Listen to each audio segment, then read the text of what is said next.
أهلا بكم. الضعف العضلي وآلام الأعصاب المصاحبة للضعف العضلي والتناقص التدريجي للعضلات في الرجال والنساء موضوع بيهم كتير مننا ويتمنوا يلاقوا له علاج.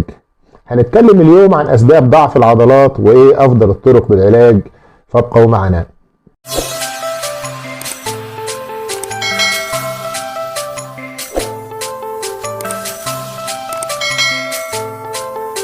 أهلا بكم مرة تانية. علشان نعرف احنا عندنا ضعف في العضلات ولا لا، هنسأل نفسنا بعض الأسئلة. أول سؤال: هل بتقدر تعمل نفس المجهود العضلي اللي كنت بتعمله من 10 سنين بدون تعب؟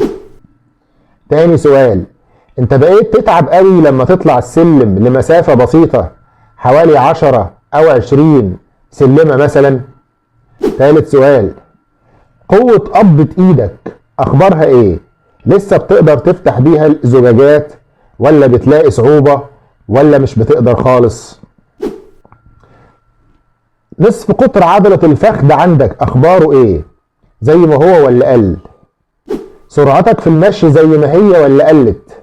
وهل بتحتاج حاجة تساعدك زي عكاز او مشاية؟ قدرتك على النهوض من وضع الجلوس قد ايه؟ بتقوم بسرعة ولا بتتسند؟ بتقدر تصلي وانت واقف ولا بتحتاج تصلي وانت قاعد؟ هل عندك آلام في العضلات بتصاحب اي مجهود بسيط بتعمله؟ لو انت جاوبت على اي سؤال من الاسئلة دي بنعم، يبقى انت عندك ضعف في العضلات ولازم تبدأ تتصرف معاه بأسرع وقت قبل ما يتطور ويزيد. الضعف العضلي مرض خطير بيبدأ من غير ما تحس مع بداية الثلاثينات. أيوة، بداية الثلاثينات، يعني مبكر جدا. وبيزيد مع السن عند معظم الناس، وممكن يوصل إلى فقدان القدرة على المشي ويعرض الإنسان للسقوط على الأرض والاعتماد على الآخرين في أبسط الأشياء، وما يصاحب ذلك من آلام نفسية واكتئاب. ايه العلاج لضعف العضلات؟ العلاج يتوقف على حالة الانسان وعلى عمره. فمثلا شخص في الثلاثينات هيحتاج علاج اقل من شخص في السبعينات. علشان كده هنقسم العلاج لثلاث مراحل، وهنبدأ بالمرحلة الاولى، ثم اذا لم تكفي نضيف لها المرحلة الثانية، واذا لم تكفي نضيف المرحلة الثالثة، وهكذا.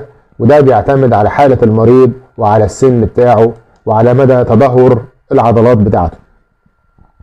المرحلة الأولى ودي لا تعتمد على أي تدخل دوائي، ما بنعملش أي أدوية خالص، بنعتمد فيها على الرياضة والتمرينات الرياضية.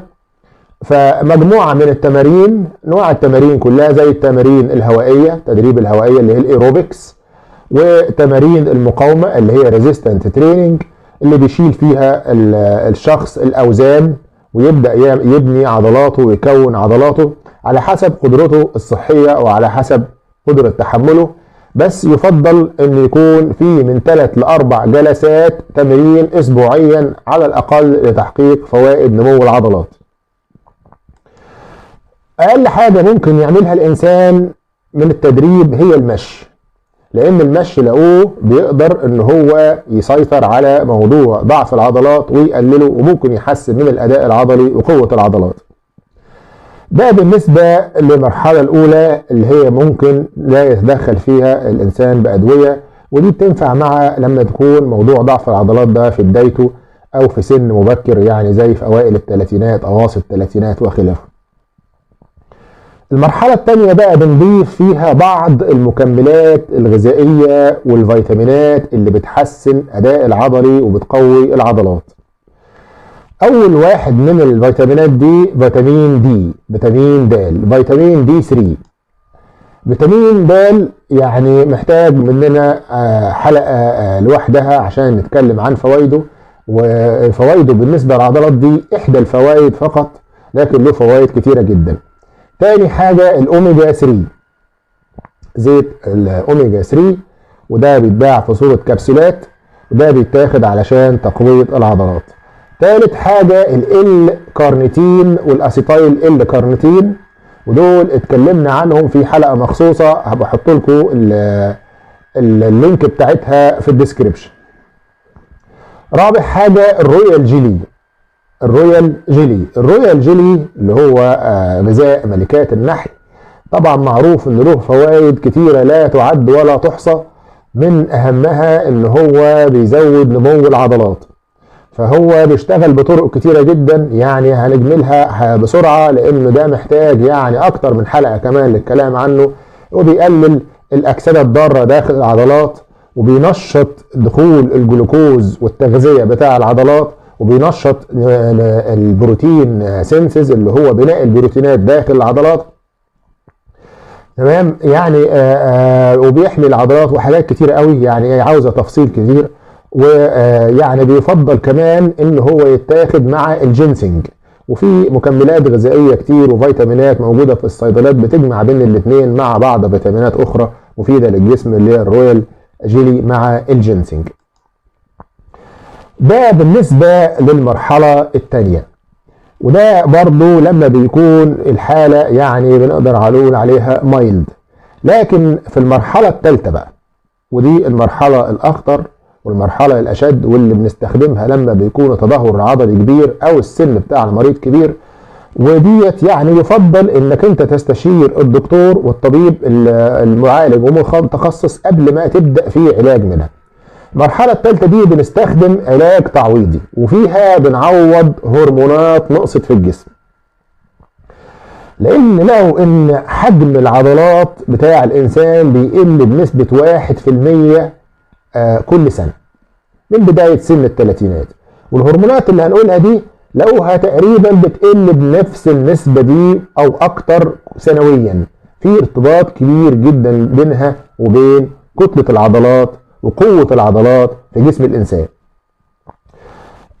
هرمون النمو أو بيسموه الجروث هرمون، وده من أهم الهرمونات اللي لها تدخل في حاجات كتيرة جدا جدا، منها نمو العضلات. طبعا الهرمون النمو ده بيبقى كتير جدا جدا عند الناس قبل سن اللي هو سن اللي هو البلوغ أو سن 21 سنة، وبعد كده بيفضل موجود لكن مستواه بيقل تدريجيا لغاية سن الخمسينات، وبعد كده بينعدم خالص. وبيأثر على حاجات كتيرة جدا منها المناعة، يعني بيؤدي إلى نقص المناعة، وهو ده من ضمن الأسباب اللي بتخلي الكبار عرضة للإصابة بفيروسات كتير، من أهمها فيروس الكورونا.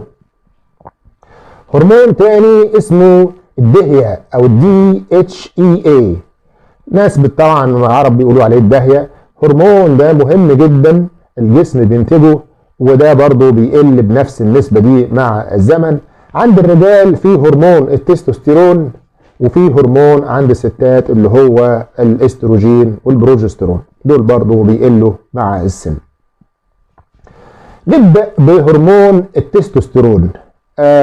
أظهرت دراسات أن مستوى هرمون التستوستيرون بينخفض بمعدل 1% زي ما قلنا تقريبا من بعد سن 30 سنة. وطبعا هرمون التستوستيرون مش له بس تأثير على العضلات، ده له تأثيرات كبيرة جدا على الذكورة عموما، الرغبة الجنسية وبناء وتكوين الحيوانات المنوية، وحاجات كثيرة جدا جدا يعني عاوزة لها موضوع لوحده. لكن لقوا ان التستوستيرون بيخفف من اعراض ضعف العضلات بدرجة كبيرة جدا، وينصح باخذه طبعا للناس اللي سنها كبير كنوع من تعويض الهرمون ده. طبعا له اعراض جانبية كتيرة جدا، ولذلك لا ينصح بالحاجات دي الا في وجود اشراف طبي، لان هو بيزود يعني القابلية لسرطان البروستاتا، ممكن تزيد الحكاية ديت، ممكن يزود قابلية للجلطات زي معظم الهرمونات الجنسية بتزود القابلية لحدوث السرطانات. تاني حاجة وهي يمكن أأمن منه وبتصلح بقى للرجال وللنساء هو هرمون DHEA أو الدهية. تمام، الهرمون ده أو اسمه الداي هيدرو إيبي أندروستيرون، ده بتنتجه الغدة الكظرية وبكمية كبيرة، وهو اللي بيؤدي إلى صناعة هرمونات الأنوثة وهرمونات الذكورة، بيؤدي إلى صناعة التستوستيرون وبيؤدي إلى صناعة الاستروجين. الهرمون ده لما بيقل مع السن بيقل التستوستيرون وبيقل الاستروجين عند الرجالة وعند الستات، وبالتالي بتبدأ أعراض كتيرة من ضمنها أعراض وهن وضعف العضلات. في طبعا بدأوا يحضروا او يعملوا الدهية ده، وبيتباع كمكمل غذائي لان هو اكثر امانا من التستوستيرون والاستروجين والكلام ده، وبيتباع كمكمل غذائي ومصرح به في امريكا ان هو يتباع يعني اوفر ذا كاونتر، يعني تاخده بدون روشته طبيه وتاخده تشتريه عادي. وبيجي هنا في مصر والناس بتشتريه، وله فوائد كتيره جدا يعني عاوزه كلام كتيره قوي عليها، لكن هنا بس بنذكر احدى فوائده وهي موضوع تاثيره على العضلات. وطبعا برضه بينصح ان هو يؤخذ للناس الكبار في السن. ده بالنسبه للهرمونات ديت. بعد كده عندنا الجروس هرمون او هرمون النمو، وده قلنا ان هو يعني بيبقى كتير جدا قبل سن يعني 21 سنه، وهو المسؤول عن نمو الاطفال والطول بتاعهم، ونقصانه بيؤدي الى التقزم. بعد كده بيفضل يفرز عند الانسان وبيحافظ على الكتله العضليه عند الانسان، وبيقل تدريجيا. الهرمون ده بينشط بناء العضلات بطريقه غير مباشره، لان هو بيروح للكبد ويشتغل على خلايا الكبد ويقول لها انتجي ماده كده اسمها IGF-1 اللي هو بينشط بناء العضلات.